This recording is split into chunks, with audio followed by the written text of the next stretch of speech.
जय श्री ओम नमः सिद्धेभ्य। नमो अरिहन्ताणं नमो सिद्धाणं नमो आयर्याणं नमो वज्रायाणं नमो लोये सवसाहुरम्। आज का पाठ है देव दर्शन की विधि। तो सबसे पहले दो मित्र होते हैं। मैं पाठ का संवाद आपके सामने पढ़ रहा हूँ। आपको ध्यान में रखना है कि क्या क्या हो रहा है और कैसी कैसी विधि है। इस क्लास के अंत में किसी से भी देव दर्शन की विधि पूछी जाएगी और फिर आपको बताना है कि देव दर्शन कैसे करते हैं। हम जो करते हैं वो नहीं बताना है, वास्तविक विधि क्या है वो बताना है। ठीक है, चलिए। तो एक बात ध्यान में रखनी है। कल की कक्षा में जो हमने पढ़ा था, भगवान के हृदय के बीच में जो होता है चिन्ह, उसको श्रीवत्स कहते हैं और पूरे छाती को वक्ष स्थल कहते हैं। ये बात ध्यान में रखिए।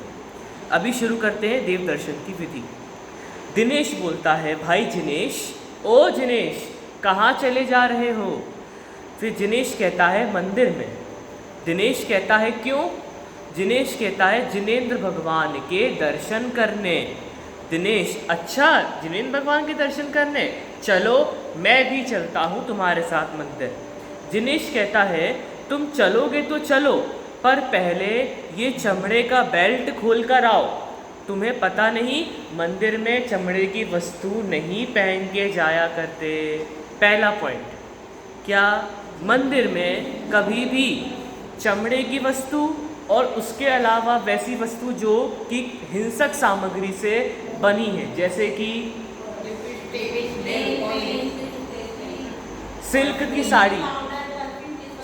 की साड़ी ना तो खरीदना, ना अनुमोदना करना, बहुत बढ़िया सुंदर, और दूसरा ना पहनना।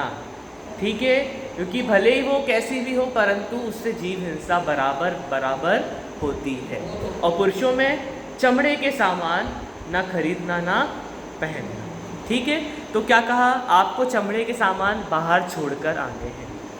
दिनेश कहता है, ठीक है भैया, मैं खोल कर आता हूँ चमड़े का बेल्ट। तो क्या ध्यान में रखना है, मंदिर में चमड़े का सामान या हिंसक वस्तु नहीं लेकर जाते। ठीक है, दोनों मंदिर जाते हैं। दिनेश कहता है, अरे भैया, कहाँ चले जा रहे हो? जूते चप्पल खोलो। मंदिर के अंदर चप्पल जूते नहीं लेकर जाते। दूसरी बात क्या ध्यान में रखनी है कि हमें मंदिर की पेड़ी के बाहर, मंदिर के आंगन के भी बाहर हमें जूते चप्पल उतारना चाहिए, मंदिर में नहीं पहन के जाना चाहिए। और दूसरा, इसके बाद फिर हमें क्या करना चाहिए, हाथ और पैर दोनों धो करके मंदिर में प्रवेश करना चाहिए। देखो मैं पढ़ता हूँ। अरे भाई, कहाँ चले जा रहे हो? जूते चप्पल यहीं खोल दो। मंदिर के भीतर चप्पल जूते पहने हुए नहीं जाते। मालूम होता है कि पहले तुम कभी मंदिर नहीं आए हो, इस कारण दर्शन की विधि को नहीं जानते। दिनेश कहता है, हाँ मैं नहीं जानता, तुम बताओ। दिनेश कहता है, सुनो, मंदिर के दरवाजे पर पानी रखा रहता है। हमें चाहिए कि सबसे पहले हम चप्पल जूते उतार कर, पानी से हाथ पैर धोकर, भगवान की जय जयकार करते हुए मंदिर में जब प्रवेश करते हैं तब क्या बोलते हैं? 3 बार निस्सही निस्सही निस्सही। क्या कहते हैं? निस्सही निस्सही निस्सही। और ऐसा कह सकते हैं, ओम जय जय जय, नमोस्तु नमोस्तु नमोस्तु, निस्सही निस्सही निस्सही। ठीक है, अच्छा, ओम जय जय नमोस्तु निस्सही के बाद बोलो। अब निस्सही का अर्थ क्या होता है?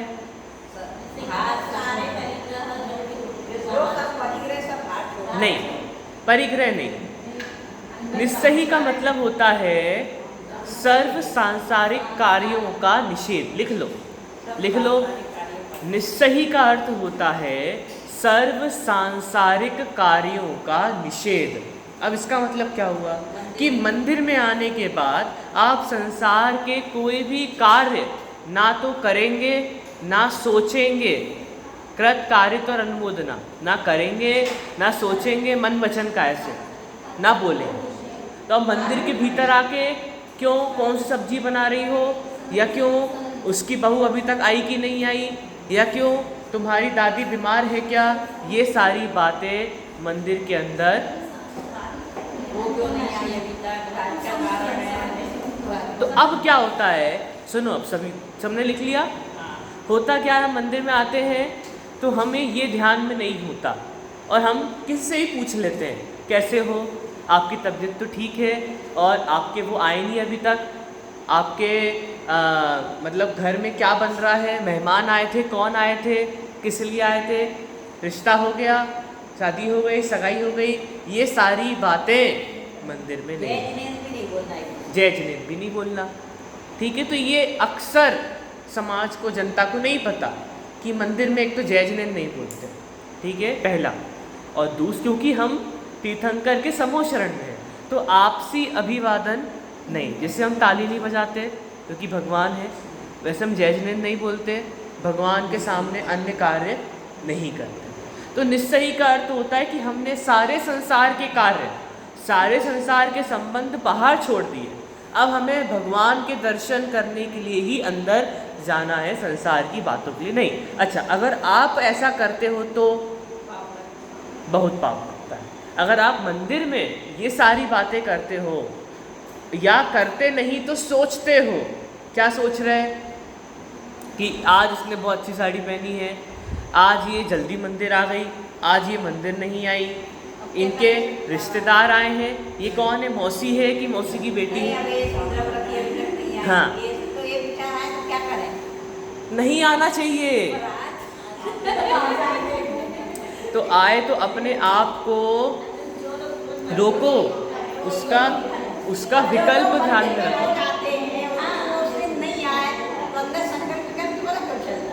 वही तो है, तो हमें हमारा पूरा ध्यान रहे, हमें अपना पूरा ध्यान भगवान के लिए आए हैं, भगवान के लिए नहीं आए तो हम अपने लिए हैं, और उनकी भक्ति और उनकी पूजा करने आए हैं। तो हमें चाहिए कि हम सिर्फ एक ही कार्य वहाँ करें, और अभिवादन वगैरह परिचित है नहीं है उसकी हम चर्चा वार्ता भी नहीं करना चाहिए। ये निस्सही का अर्थ होता है। 3 बार क्यों बोला? कोई भी चीज़ हम 3 बार क्यों करते हैं? अभी जब हम परिक्रमा की चर्चा करेंगे तब हम 3 बार का अर्थ बताएंगे आपको। 3 बार परिक्रमा क्यों करते हैं, किसी को पता है? हम आपको बताएंगे, ठीक है। चल, तो अब क्या हो गया, देखो मैं पढ़ता हूँ आगे, आप सभी ध्यान दें। निस्सही का अर्थ होता है सर्व सांसारिक कार्यों का निषेध। तात्पर्य यह है कि संसार के सभी कार्यों की उलझन छोड़कर हम मंदिर में प्रवेश करते हैं। तो हमें ये भी ध्यान में नहीं आना चाहिए कि अरे बाप रे 9 बज गए, कपड़े धोना है, खाना बनाना है, जल्दी जाना है, झाड़ू लगाना है। हाँ, तो ये संसार के कार्यों को बाहर छोड़ के आना है, पुरुषार्थ पूर्वक, विकल्प पूर्वक। इसका तात्पर्य है कि हमें वर्तमान में अपनी बुद्धि रखनी चाहिए। अक्सर ये होता है कि हम अपनी बुद्धि को वर्तमान कार्य में नहीं रखकर विकल्प कार्यों में रखते हैं, इसलिए हम वर्तमान को छोड़कर विकल्पों में जाते हैं। जैसे कक्षा सुनते हुए, कोई कक्षा सुनते सुनते अपने घर भी जा सकता है, अपने गांव भी जा सकता है, कहीं और मुंबई घूम के भी आ सकता है। क्यों? मन के घोड़े हैं, जहाँ दौड़ाओ दौड़ जाएंगे। जैसे बच्चे स्कूल में बैठे बैठे टीचर पढ़ा रहा और कहीं और की सोच रहे हैं। तो कहने का तात्पर्य है कि हमें अपनी बुद्धि को वर्तमान में लगाना चाहिए, ये हमारा पुरुषार्थ है, ठीक है। अगर हमें लगता है कि हमने अपनी बुद्धि या विकल्प कहीं और दौड़ा है और हम अचानक चेत गए कि नहीं ऐसा नहीं करना, तो हमें तुरंत के तुरंत वो भाव आना चाहिए कि नहीं ये गलत है, मंदिर में ऐसे विकल्प नहीं करना। ये भाव तो आए कम से कम, अपने आप को टोकने के, अपने आप को रोकने के भाव तो आए कि नहीं ये गलत है, हमें वर्तमान पर ध्यान देना है, हमें पूजन पर ध्यान देना है, हमें इस कक्षा सुन पर ध्यान देना है, ठीक है। समझ में आई बात? चलो आगे। उसके बाद निस्सही निस्सही निस्सही, उसके बाद भगवान की वेदी को देखते हुए ओम जय जय जय नमोस्तु नमोस्तु नमोस्तु, नमो अरिहंतारम आदि नमोकार मंत्र का पाठ करना है। 4 कार्य हो गए। सबसे पहला आपको क्रम से पूरी विधि बतानी है। सबसे पहला कपड़े के बेड डाल के बोलना है। बोलिए, सब बोलिए। सबसे पहला, दूसरा और हाथ पैर धो, तीसरा, चौथा ओम जय जय जय, नमोस्तु नमोस्तु नमोस्तु, नमो अरिहंतारम नमो सिद्धारम, ऐसा करके वो आगे आना है। ठीक है, ध्यान में रहा। ये आपको प्रक्रिया ध्यान में रहेगी तो आप देव दर्शन की विधि में वर्तमान में रहेंगे। और आपको ये प्रक्रिया ध्यान में नहीं रहेगी तो डेली हम दर्शन करते हैं तो हमें दर्शन वर्तमान बुद्धि में दर्शन नहीं होता, वो हम अपने आप रोबोट की तरह घूमते रहते हैं। बुद्धिपूर्वक कर लेते हैं। अबुद्धिपूर्वक आए मंदिर में, झट से भगवान के पास गए, नमोकार मंत्र बोला, ढोक दी, घूम लिए, बैठ गए। ये क्या होता है? ये अबुद्धिपूर्वक होता है। मतलब हम उसमें अपनी विकल्पों को उसमें नहीं लगाते, हम अबुद्धिपूर्वक कर लेते हैं। तो हमें ये जड़ की तरह नहीं करना है। डेली आ रहे हैं, ये किसी को दिखाने के लिए नहीं आ रहे हैं, हम अटेंडेंस लगाने के लिए नहीं आ रहे हैं, हम आ रहे हैं तो भगवान के दर्शन करने। तो हमारा ध्यान भी भगवान के दर्शन की तरफ होना चाहिए, ना कि कौन आ रहा है और कौन जा रहा है इसके लिए। ठीक है, अक्सर यही होता है, कौन आ रहा है कौन जा रहा है, एक तो उस पर ध्यान होता है, कौन क्या पहना है उस पर ध्यान रहता है, कौन क्या कर रहा है इस पर ध्यान रहता है। लेकिन मैं मेरी गलती थी, मतलब कोई मंदिर में आए कुछ दिख गया ऐसा वैसा है कुछ हुआ, पहले दर्शन करने में मंदिर जाके ऐसा था, इसको कर दो, भगवान छोड़ देते हैं। छोड़ देते। इसलिए हमें ये बिल्कुल ध्यान में रखना चाहिए कि हम डेली आते हैं ना। किसी का फोन ही बज अब जैसे कोई पहली बार मंदिर आए तो वो तो खूब भावों के साथ आए। आपकी जैसे समझ लो आप बहुत सुंदर जहाजपुर गए, जहाजपुर गए, कोई गया है यहाँ पर? बहुत सुंदर है, बहुत सुंदर है। पहली बार आप जहाजपुर जाते हो, बहुत अच्छा लगता है, बहुत सुंदर सफ़ेद मंदिर बना है, बहुत अच्छी वेदी है, बहुत अच्छे दर्शन करते हो। अब आप डेली अगर जहाजपुर में ही रह रहे होते और 1 साल बाद आप जहाजपुर के दर्शन करते, डेली करते करते, तब उतने भाव हम नहीं होते। या यूँ कहो कि आपके पास नया मोबाइल आया, जिस दिन आया उस दिन वाह नया मोबाइल, बहुत अच्छा, बहुत सुंदर। और 1 साल बाद तेल के हाथ लगा रहे हैं, पटक रहे हैं, फेंक रहे हैं, चार्ज कर रहे हैं, कहीं भी अड़ा पड़ा है, और जैसा नया नया आता है तो संभाल संभाल कर। तो कहने का तात्पर्य क्या है? ये हम यहाँ भी कर रहे हैं। तो ये हमारी टेंडेंसी है कि ऐसी है कि हम डेली जहाँ रहते हैं, जो करते हैं, उसमें हम अपने भावों को बाहर फेंक देते हैं और जड़ के समान, क्योंकि वो डेली कार्य होता है तो करते रहते हैं। तो हमें क्या चाहिए? हमें क्या चाहिए है? आदर भाव का। हमें चाहिए कि हम वर्तमान में रहें, भगवान के दर्शन करने आ रहे तो वही भाव हो, अपनी कृतज्ञता भगवान के सामने प्रस्तुत करें कि हमें अहोभाग्य आपके दर्शन करने का सौभाग्य प्राप्त है। बहुत बढ़िया भजन लिखा है, शुभ काल लब्धि जागी भगवन में पास आपके आया हूँ, जागा है स्वपर विवेक हो निज महिमा लग दर्शन, ऐसे भाव हो। दूसरा कि मैंने क्या गलतियाँ करी, आलोचना पाठ की तरह वो अपनी गलतियाँ भगवान के सामने प्रस्तुत करें ताकि आपको ध्यान में रहे कि हम कहाँ गलत हैं। ऐसे भावों को लगा के दर्शन करें तो वो दर्शन सार्थक है। ऐसे माथा पटकने से कोई काम नहीं होगा। मैंने आपको पहले भी कहा है कि जैन धर्म में भावों की प्रधानता है, क्रिया की कोई प्रधानता नहीं है। क्रिया की प्रधानता नहीं, भावों की प्रधानता। मतलब आप कुछ भी कर रहे हो, वर्तमान तत्समय के भावों के अनुसार कर्म बनते हैं, क्रिया के अनुसार कर्म नहीं बनते। भाव कर्म कर्म का मूल है, भाव कर्म के। इसलिए हमें चाहिए कि हमें देव दर्शन की विधि में सतर्क रहना चाहिए। बिल्कुल ऐसे नहीं कि आप मलते मलते आ रहे दर्शन करने, नहीं, बगल में मंदिर है तो जब चाहे दर्शन कर लिए, नहीं। उतने उत्साह के साथ, उतने भावों के साथ हमें प्रति दिवस मंदिर आना चाहिए। चलो, तो हो गया निश्चय निश्चय निश्चय, ओम जय जय जय, नमोस्तु नमोस्तु नमोस्तु, नमो अरिहंतारम आदि विधि आपसे पूछूंगा मैं, ठीक है? आपको याद रखना है। चलो आगे। भगवान बोलते हुए जिनेंद्र भगवान को अष्टांग नमस्कार करना है। अष्टांग नमस्कार किसे कहते हैं? हाँ, अभी मैं आपको बताऊंगा, पहले आपसे पूछ रहा हूँ, अष्टांग नमस्कार किसे कहते हैं? हाँ, काकी जी कह रही हैं जो हम लेट कर करते हैं उसे अष्टांग कहते हैं। अच्छा, और कोई बोली में कोई कुछ कहेगा? देखो, हम अक्सर क्या समझते हैं, अष्टांग नमस्कार मतलब लेट के, अक्सर हम यही समझते हैं, पर वो अष्टांग नमस्कार नहीं होता। अष्टांग नमस्कार जो हम डेली करते हैं उसी को कहते हैं। सुनना, 8 अंग होते हैं, अभी इन्होंने बताया, मैं बता देता हूँ। 2 पैर, 2 हाथ, 4 हो गए। 1 हृदय, 1 पीठ मतलब नितंब, 1 मस्तिष्क और नितंब, पीठ, हृदय और मस्तिष्क। नितंब, पीठ, हृदय और मस्तिष्क, ये 4 हो गए, और 2 हाथ और 2 पैर, ये सब झुक जाएं, उसको अष्टांग नमस्कार। तो आप लोग जो नमस्कार करते हो वो भी अष्टांग नमस्कार है। बैठ के हम जो करते हैं वो भी अष्टांग। जो लेट के करते हैं उसको साष्टांग कहते हैं। ठीक है, आप ध्यान रहेगा। तो हाँ, साष्टांग नमस्कार जो हम लेट के करते हैं उसे साष्टांग नमस्कार कहते हैं। चलिए,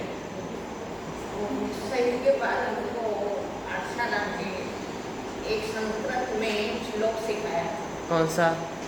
समोहम दिनाना सदनम परित्येक भक्त्या स्थित्वा गत्वा निषद्यो चरण परिणोतर शनेर बहुत पढ़ा ये तो। भाले संताप बुद्ध्या मम दुरितहरम कीर्तिये शक्रमण्यम निंदा दूरम सदात्मम क्षय रहितम ज्ञानमानो जिनेन्द्र। आप पढ़ते हो? रोज पढ़ते हो? नहीं, दर्शन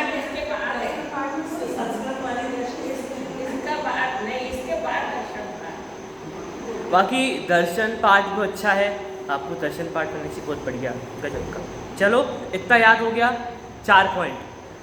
5वां पॉइंट था हमें भगवान को अष्टांग नमस्कार करना चाहिए। 5वां पॉइंट अष्टांग नमस्कार। पूछूंगा मैं किसी से भी। चलो, अब 5-6 पर हम दोहराएंगे। इसके बाद चित्त को एकाग्र करके भगवान की स्तुति पढ़ते हुए, अब कौन सी स्तुति पढ़ते हो आप लोग?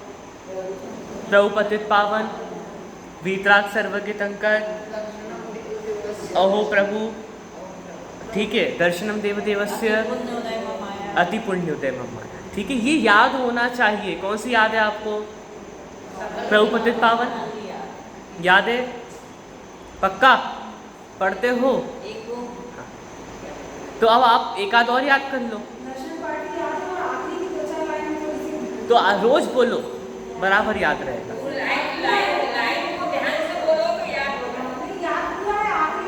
आपको याद है प्रभु पतित पावन? याद करो फिर। भाभी, इसे प्रभु पतित पावन याद कराना है। ठीक है, पहले आपको 24 तीर्थंकरों के नाम याद करना है, फिर प्रभु पतित पावन। ये तो जरूरी है। हम जब छोटे छोटे थे तब यहाँ शायद पाठशाला चलती जो होता था, लेकिन हमें प्रभु पतित पावन और एक 12 भावना, ये 2 चीज़ें तो वो याद कराते ही थे नियम से।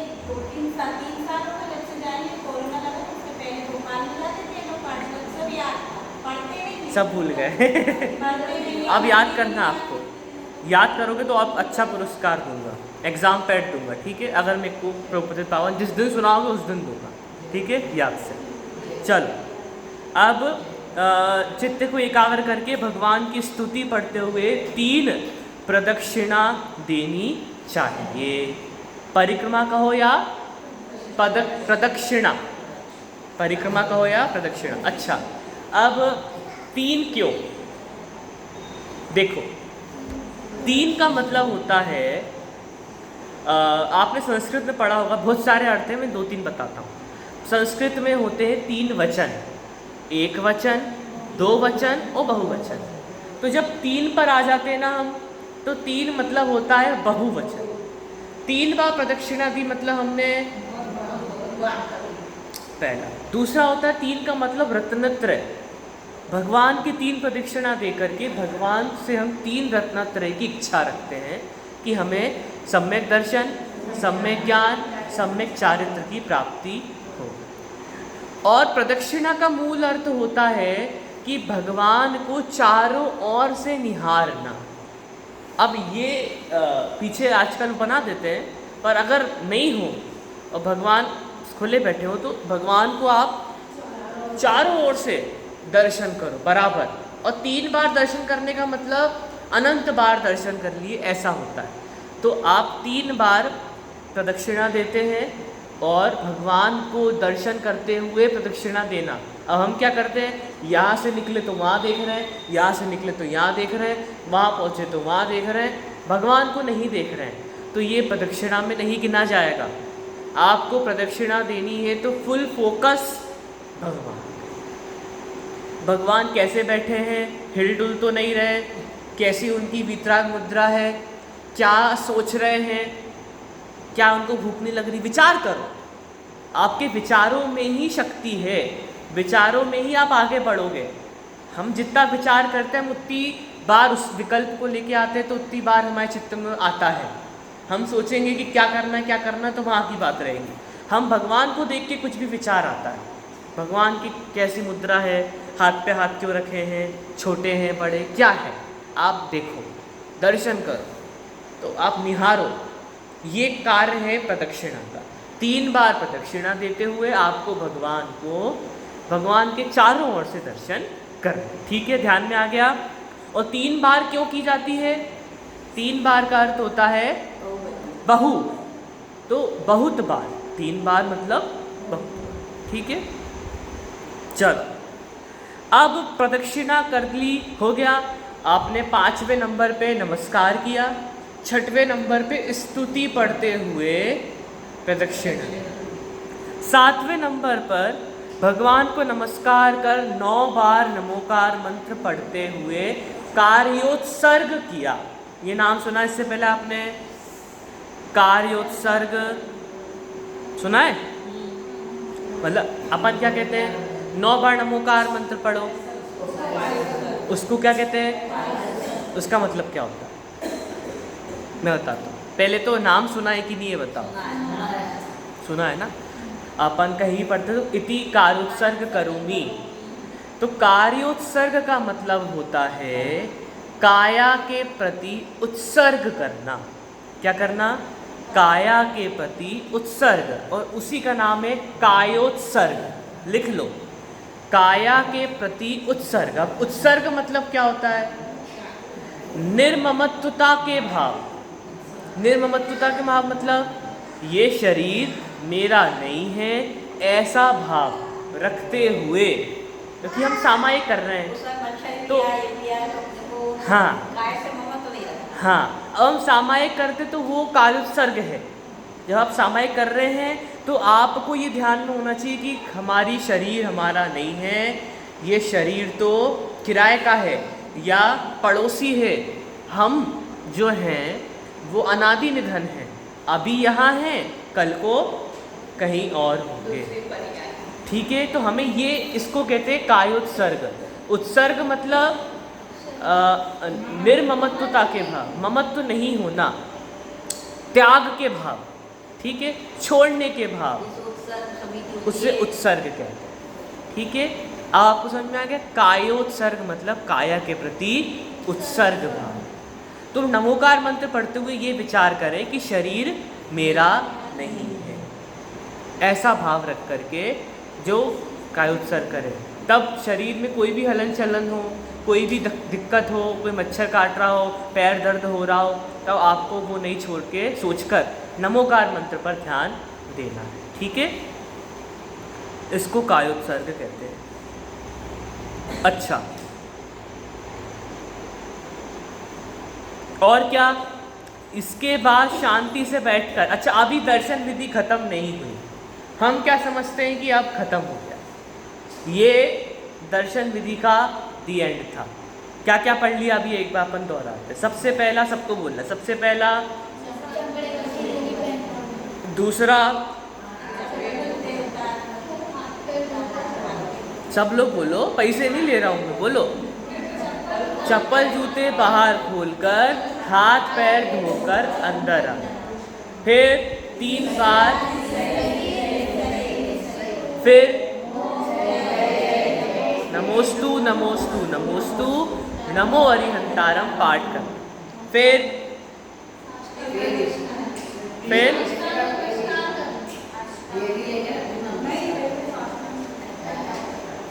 नमोकार मंत्र पढ़ के चत्तारी मंगल पाठ पढ़ना और फिर अष्टांग नमस्कार करना। फिर 5वें नंबर पे स्तुति बोलते हुए 3 बार प्रदक्षिणा देना, ठीक है। फिर 5 हो गए। 6वें नंबर पे प्रदक्षिणा हो गई, उसके बाद हाँ नमस्कार करके पुनः कायोत्सर्ग कर। 7 हो गए। इतना ध्यान में रहेगा, आपसे कल करवाएंगे, ठीक है। बराबर आपको करके दिखाना है, डेमो सबको, तो आपको याद होना चाहिए क्या करना, ठीक है। चलो हाँ वो आप बोल देना, ठीक है वो आप बोल देना, बहुत बढ़िया।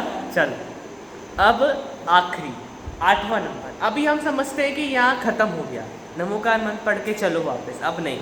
अब क्या करना है कि इसके बाद शांति से बैठकर कम से कम आधा घंटा शास्त्र पढ़ो, या फिर सुबह आए हो तो पूजा करो, शाम को आए हो तो शास्त्र पढ़ो, या फिर सुबह आए हो तो पूजा करो। यदि मंदिर जी में उस समय प्रवचन हो रहा हो तो प्रवचन सुनो। हो गया इतना? बोले नहीं। 9वां नंबर, अब आपने जो सुना है, उस जो सुना हुआ है उस पर विचार करो, बैठकर मनन करो कि मैं कौन हूँ, मेरा स्वरूप क्या है, ये सब जो है ये मेरा ही है क्या? क्योंकि मेरा सो जावे नहीं, जावे सो मेरा नहीं। भगवान कौन है? मैं भगवान बन सकता हूँ क्या? बताओ। मैं तो स्त्री पर्याय में हूँ, आप बोलोगे तो भगवान बन सकते हैं क्या? ये विचार करना ये आपको विचार करना, ठीक है। इससे क्या लाभ होगा? दिनेश पूछता है, ये सब जो तुम कर रहे हो इससे क्या लाभ होगा? तो दिनेश कहता है इससे हमें शांति प्राप्त होगी, परिणामों में निर्मलता आती है, मंदिर में आत्मा की चर्चा होती है, उसे समझकर उसमें लीन होंगे तो हम भी परमात्मा बन जाएंगे। फिर दर्शन करने पर सातिशय पुण्य का बंध होता है।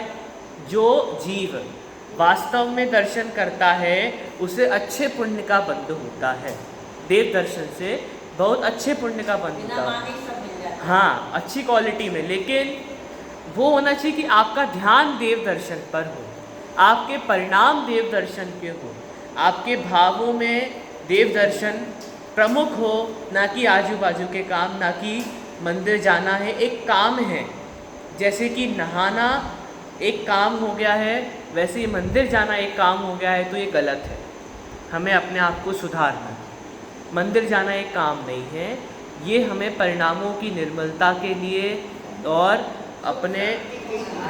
अपनी शांति के लिए भगवान का दर्शन करके भगवान जैसा बनने की भावना से मंदिर आना चाहिए, ना कि जबरदस्ती भेजे तो आना चाहिए, ठीक है। चल, ये हो गई देव दर्शन की विधि। अब मैं कल पूछूंगा, ठीक है। देव दर्शन की विधि जो बराबर सुनाएगा उसको पुरस्कार मिलेगा। अच्छा, अब आगे पाठ है जीव और अजीव का, ठीक है। ये भी आज छोटा सा पाठ है, इसको पूरा करेंगे फिर कल पूछेंगे। जीव किसे कहते हैं और अजीव किसे कहते हैं? देखो, तो हीरा लाल जो कहता है, हीरा लाल कहता है कि मेरा कितना अच्छा नाम है, हीरा हीरा। तो ज्ञानचंद कहते हैं अरे ये कोई हीरा लाल अच्छा नाम है क्या? हीरा तो जड़ वस्तु का नाम है, तो ये जो हीरा लाल नाम है ये कोई अच्छा नाम नहीं है। देखो पढ़ता हूँ। ज्ञानचंद कहते हैं आहा बहुत अच्छा नाम है। अरे भाई, हीरा कीमती अवश्य होता है, परंतु है तो अजीब ना। आखिर तुम चेतन जीव से अजीब बनना पसंद करोगे क्या? ठीक है, यहाँ पर पाठ है कि जीव कौन है और अजीब कौन है, ये हमें समझना है। कि हम देखते हैं कि अब जैसे हमारे हाथों से गलती से चींटी मर गई, तो मरा कौन? चींटी मरी कि चींटी का शरीर मरा? ये प्रश्न, ठीक है, क्योंकि आत्मा तो कभी मरती नहीं है। तो हमसे अगर चींटी मरी तो आत्मा तो मरी नहीं, मरा तो चींटी का शरीर, तो फिर हिंसा में कोई दोष नहीं है, ऐसा प्रश्न उठ सकता है। तो इसका आपको उत्तर बराबर मिलेगा कि वास्तविक हिंसा क्या है और जीव और अजीव क्या है। देखो कि जीव अजीव तुम नहीं जानते, तो आप सबसे पहले लिखो जीव की परिभाषा। जीव किसे कहते हैं? जिसमें जानने देखने की शक्ति होती है, जो सुख दुख का अनुभव करता है, उसे जीव कहते हैं। फिर से सब बोलिए, जिसमें जानने देखने की शक्ति होती है, जो सुख और दुख का अनुभव करता है, उसे जीव कहते हैं। मुझे, या अब इसका नाम क्या है? अथर्व। अथर्व को मम्मी ने 2 चांटे मारे, तो अथर्व रोएगा कि नहीं रोएगा? नहीं, लो ये तो उत्तर ही गजब देता है। चलो, हाँ चलो, क्या बात, ये तो बहुत समझदार बच्चा है बहुत ज़्यादा समझदार बच्चा है चलो, मैं ये कह रहा था, जैसे कि आपको मारा तो आपको लगी कि नहीं लगी? दर्द हुआ कि नहीं हुआ? अच्छा, और आपने समझ लो वो टेबल से वो तोड़ दिया, कांच का गिलास तोड़ा, तो फिर आपको धक्का लगा, कांच का गिलास टूट गया, तो कांच के गिलास को मारोगे कि नहीं मारोगे? अच्छा, ग्लास का गिलास नीचे टूटा तो उसको लगी कि नहीं लगी? क्योंकि वो भी तो गिरा है ना ऊपर से, उसको भी चोट लगी, इतनी ऊपर से गिरा, टूट गया, चकनाचूर हो गया। आप वहाँ से गिरते, आपको लगती कि नहीं लगती? लगती। कांच का ग्लास गिरा तो कांच को लगी कि नहीं लगी? हाँ, वो उसको हिंदी में क्या कहते हैं? जैन धर्म में अजीब। क्या कहते हैं? हाँ, और लिविंग थिंग को क्या कहते हैं? जीव। क्या कहते हैं? हाँ, तो अब जो जान रहा है, देख रहा है, जो सुख दुख का अनुभव कर रहा है, उसे क्या कहेंगे? ये टेबल जानता है क्या कुछ? इसको पटक दो, उठा दो, रख दो, गर्मी तो गर्मी, ठंडी तो ठंडी, इसको कोई तकलीफ क्यों? इसमें जीव नहीं है। और मुझ में जीव है तो मुझे ठंडी भी लगती है, गर्मी भी लगती है, खाना भी खाना है, पानी भी पीना, सब करना है, ठीक है। तो जो जानता देखता है और सुख दुख का अनुभव करता है, उसे क्या कहते हैं? जीव कहते हैं। अजीब किसे कहते हैं? जस्ट उल्टा।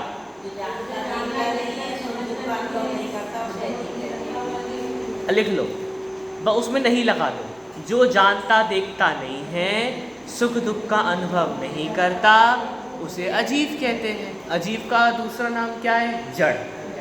क्या है? जड़। अब मेरा प्रश्न कि अब शरीर क्या है? जीव है कि अजीब है? तो खाना किसको लगता है? तो फिर शरीर जीव है कि अजीब है?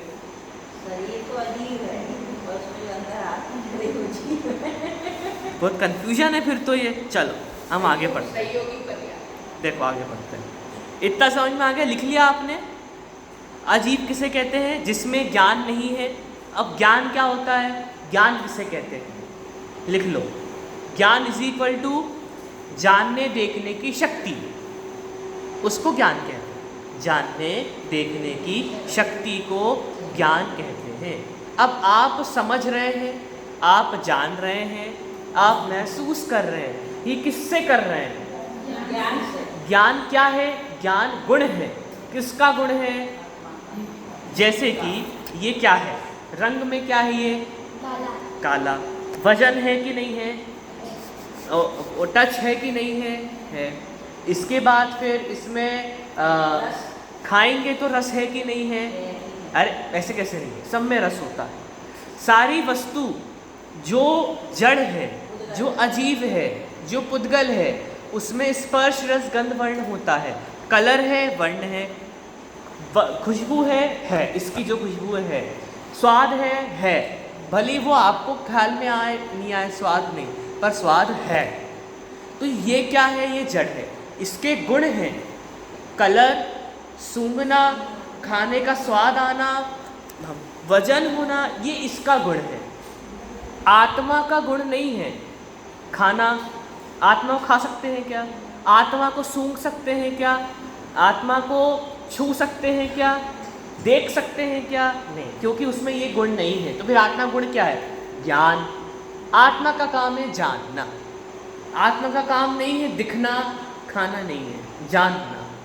और पुद्गल का गुण है स्पर्श रसगंध गुण, इसलिए ये हमें टच में आ रहा है, हमें दिखाई दे रहा है, ये इसका गुण है। आत्मा का गुण है जानना, तो आत्मा में वो नहीं है स्पर्श, मतलब आत्मा को छू नहीं सकते। आत्मा में वो नहीं है वर्ण। अब आपसे पूछे आत्मा कैसा दिखता है, ड्राइंग बनाओ आत्मा की, वाइट वाइट बना दो। सिद्ध भगवान कैसे होते? White white. अरे नहीं, आत्मा में कलर ही नहीं है। आत्मा, अब देखो आत्मा से भी आपको क्या लगता है? आत्मा आजकल क्या है? आत्मा वो चुड़ैल भूतनी, वो आत्मा। अरे वो आत्मा नहीं है, उसको आत्मा पता नहीं क्यों नाम रख दिया, पर आत्मा वो नहीं है। और उसको देखकर सफ़ेद सफ़ेद आत्मा, तो सफ़ेद आत्मा सफ़ेद नहीं होता, आत्मा में रंग नहीं होता। ठीक है, तो ये गुण होते हैं, हर चीज़ का एक गुण है, तो वो गुण है तो वो कार्य होगा। ठीक है, जैसे कि आग में क्या गुण है? अग्नि में क्या गुण है अग्नि का? आप तो खाना बनाते हो ना, उष्णता। पानी का क्या गुण है? शीतल। हर चीज़ का अपना एक गुण होता है। ऐसे ही आत्मा का क्या गुण है? ज्ञान। ज्ञान का मतलब क्या है? जानना। चल, तो अब ज्ञानचंद कहते हैं कि जिसमें ज्ञान नहीं है, जो जान नहीं सकता, वो अजीब है। जैसे हम तुम जानते हैं अतः जीव हैं। हीरा सोना चांदी टेबल कुर्सी मोबाइल, मोबाइल तो जानता है, मेरा नाम जानता है। मोबाइल जानता है कि मुंबई में बारिश हो रही है, दिल्ली में बाढ़ आ गई है। मोबाइल जानता है कि नहीं? गूगल है, गूगल से कुछ भी पूछो बता देता है। यूट्यूब नहीं गूगल, कुछ भी पूछो बता देता है, रेसिपी बता देता है। तो फिर इसमें ज्ञान है कि नहीं है? नहीं। इसमें जो भरा हुआ है वो बता रहा है, मन से नहीं बता रहा है। अब मैंने पूछा गूगल से तुम कैसी हो, तो गूगल कहती मैं अच्छी, आपकी सेवा में उपस्थित हूँ। ऐसा कहती है कि नहीं कहती? हमारे घर एलेक्सा लगी है, हम एलेक्सा से पूछते हैं एलेक्सा तुम खाना खाओगी, तो एलेक्सा बोलती नहीं मैं खाना नहीं खाऊंगी, पर आपको कुछ खाना है तो मैं रेसिपी बताऊंगी। ये उसमें डाला हुआ है पहले से, वो मन से उत्तर नहीं दे रही। तो कहने का तात्पर्य उसमें मन नहीं है, उसमें जो बताया गया है वो बता रहा है, परंतु उसमें मन नहीं। तो जानने देखने की शक्ति नहीं है। ऐसा भले वो कितना ही आर्टिफिशियल इंटेलिजेंस कितना ही बढ़ गया हो, आजकल के समय में रोबोट बन गए हो, रोबोट में जीव है कि नहीं है? रोबोट जीव है कि नहीं है? वो तो चल भी रहा है, बोल भी रहा है, डांस भी कर रहा है, फिर जीव है कि नहीं है? क्यों नहीं है? एक उत्तर, ज्ञान। उसमें अपना ज्ञान, दूसरे का दिया हुआ जो भी। ठीक है, चल अतः जीव और अजीव की क्या पहचान है? ज्ञानचंद कहते हैं जीव सुख दुख का, ठीक है, जीव सुख और दुख का अनुभव करता है, अजीव में सुख दुख नहीं होता। हम तुम सुख दुख का अनुभव करते हैं अतः जीव है, टेबल कुर्सी सुख दुख का अनुभव नहीं करते अतः अजीव है। अच्छा प्रश्न, आंखें देखती है, कान सुनता है, नाक सूंघती है, जिह्वा इंद्री चखती है, तो जीव तो जो जीव है वो तो जीव होगी ना, आंखें भी तो जीव होंगी ना, देख रही हैं, कान भी तो जीव होंगे ना, सुन रहे हैं। नहीं, क्यों नहीं? अगर सब लोग फिर मुर्दे भी होना चाहिए ना। अगर आंखें देखती, कान सुनते, जीभ खाती, तो आंखें कान और जीभ मुर्दे में भी हैं बराबर, लेकिन वो कुछ नहीं कर सकता। तो आत्मा है तो आंखें कान नाक काम के हैं, वो साधन है। जैसे कि आपको पास आपको रोटी बनानी है तो रोटी तो हो गया मेन प्रोडक्ट, और गैस, चकला, बेलन, आटा हो गया साधन। तो ऐसे ही साधन है ये, जब तक मेन प्रोडक्ट है आत्मा है तब ये साधन काम के हैं, और रोटी ही नहीं है। हाँ वैसे समझ, आटा ही नहीं तो रोटी कैसे बनेगी, ठीक है। वैसे ही आत्मा नहीं है तो ये साधन किस काम के। आपके पास बढ़िया भरी हुई गैस हो, चकला बेलन हो, घी हो, लेकिन आटा नहीं है तो रोटी बनेगी क्या, ठीक है, समझ में आया। वैसे आत्मा नहीं है तो ये कोई काम के नहीं, मतलब ये क्या है, जड़ है, ये खुद से आंखें नहीं देख सकती। थोड़ा सा रह गया, चल पढ़ लेते हैं। अच्छा, अब ये बताओ कि हाथी का शरीर जीव है कि नहीं है? हाथी का शरीर अजीब है, शरीर में जो ज्ञान है वो जीव है, और आत्मा, ऐसा बोलो। हाथी जो है, अब मैं पूछूं हाथी जीव है कि अजीब है, आपसे पूछूं तो आपको उत्तर देना है हाथी का शरीर अजीब है, हाथी की आत्मा। अब हमने चींटी के ऊपर गलती से पैर रखा, चींटी का देहांत हो गया। अब क्या होगा कि हमने तो शरीर को मारा है, आत्मा तो मरती नहीं है, परंतु शरीर के आश्रय से आत्मा रहती है, ये भी ध्यान रखें। शरीर के आश्रय से आत्मा रहती है, जब तक शरीर की स्थिति है उस पर्याय में आत्मा की स्थिति। तो शरीर का मरना उस पर्याय का मरना है, और उस पर्याय का मरना मतलब हिंसा का दोष है, ठीक है, ये ध्यान में रखना चाहिए। अभी हमने जीव अजीव का पाठ पढ़ लिया, तो आपके हाथ से यदि चींटी मर जाए, आप बोलो अरे हमने तो शरीर को मारा है, आत्मा को तो मारा ही नहीं। ऐसा नहीं होता। आत्मा की स्थिति शरीर की स्थिति जितनी है उस पर्याय में उतनी है, उसके बाद फिर वो बदलता है। क्या? हाँ, और उसको बराबर उसका अनुभव भी होता, पीड़ा भी होती, ठीक है। इसलिए जमीन कंद नहीं खाना चाहिए, ये समझाया जाता है। जमीन कंद में कितने जीव होते हैं एक साथ, मतलब वो जीव जो जान रहे हैं, देख रहे हैं, सुख दुख का अनुभव कर रहे हैं, उनको हम उबाल देते हैं। आपके हिसाब से एक पंच इंद्री को उबालना गुनाह है और एक इंद्री को उबालना गुनाह नहीं है, ये कहाँ की बात होती है बताओ, विचार करो ना। पंच इंद्री को उबालना गुनाह है, ठीक है, आप मांस नहीं खाते क्योंकि ये अभक्ष्य है, तो क्या आलू प्याज अभक्ष्य नहीं है? उसमें जीव नहीं है क्या? उनमें आत्माएं नहीं है क्या? भले वो एक इंद्रिय हो पर आत्मा नहीं है क्या, ये बताओ। आत्मा तो है, और आपने उनको उबाला तो बराबर हिंसा का दोष तो आएगा, और खूब आएगा। इसलिए जैन धर्म के मूल सिद्धांत हैं अभक्ष्य नहीं खाना, अष्टमूल गुण का पालन करना, और दिन में भोजन छान के पानी। ये है। यदि अमर्यादित होकर के ये कार्य करेंगे तो हमें निश्चित ही पीड़ा आगे अनुभव में मिलेगी, क्योंकि हमने मूल सिद्धांतों को नहीं समझा, ठीक है।